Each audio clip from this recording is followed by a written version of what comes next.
ایک زمانے میں ایک جنگل کے ساتھ ساتھ ایک گاؤں میں ایک کسان رہتا تھا۔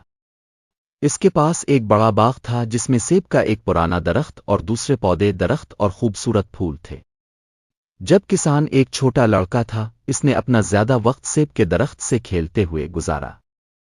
ان دنوں سیب کے درخت نے اسے سیب کا سب سے زیادہ پھل دیا تھا، لیکن جیسے جیسے وقت گزرتا گیا سیب کا درخت بوڑھا ہو گیا اور پھل دینا چھوڑ دیا۔ اب کسان کو درخت سے سیب نہیں مل رہا تھا۔ اس نے فیصلہ کیا کہ درخت بیکار ہے، لہذا اس نے درخت کو کاٹنے اور اس کی لکڑی کا کچھ نیا فرنیچر بنانے کا فیصلہ کیا۔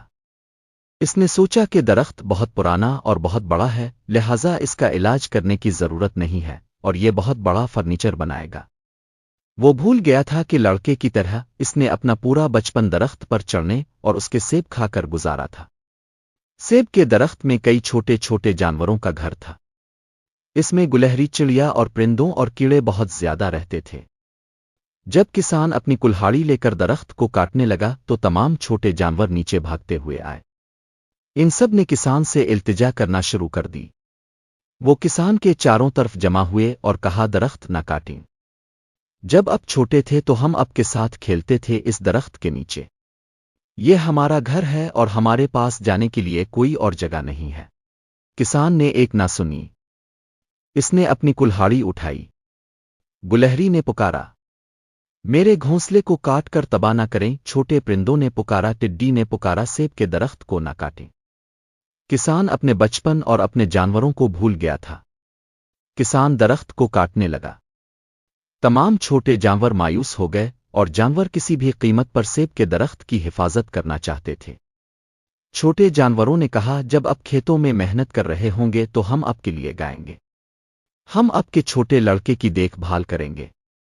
وہ نہیں روئے گا بلکہ اس کے بجائے تفریح اور خوش ہوگا۔ آپ کو ہمارا گانا پسند آئے گا اور آپ کو تھکاوٹ محسوس نہیں ہوگی۔ ان کی تمام درخواستوں کے باوجود کسان درخت کو کاٹتا رہا۔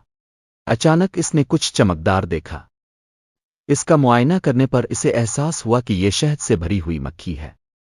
اس نے تھوڑی سی شہد لی اور اسے منہ میں ڈال دیا۔ اس کے بچپن کی یادیں واپس آ گئیں۔ شہد اتنا اچھا لگا کہ وہ زیادہ چاہتا تھا۔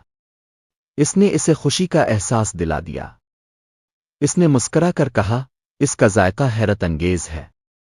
مکھی نے کہا، میں ہمیشہ آپ کو میٹھا شہد مہیا کروں گی۔ پرندوں نے پکارا، ہم آپ کے لیے زیادہ سے زیادہ گانے گائیں گے۔ آخر میں کسان کو اپنی حماقت کا احساس ہوا اور اس نے کلہاڑی نیچے رکھ دی۔ وہ سمجھ گیا تھا کہ درخت بہت سے خوبصورت جانوروں کا گھر ہے جس نے اسے بہت ساری چیزیں مہیا کیں۔ کسان کو احساس ہوا کہ سیب کا درخت اتنا بے نتیجہ نہیں تھا۔ اس نے کلہاڑی پھینک دی اور چھوٹی مخلوق سے کہا، میں وعدہ کرتا ہوں کہ میں اس درخت کو کبھی نہیں کاٹوں گا۔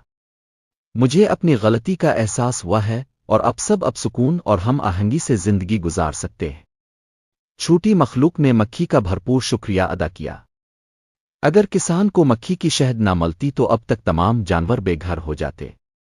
وہ سیب کے پرانے درخت میں خوشی سے زندگی گزارتے رہے۔ فطرت کی ہر زندہ چیز کچھ استعمال ہوتی ہے، ہمیں کسی بھی جاندار کو ختم نہیں کرنا چاہیے۔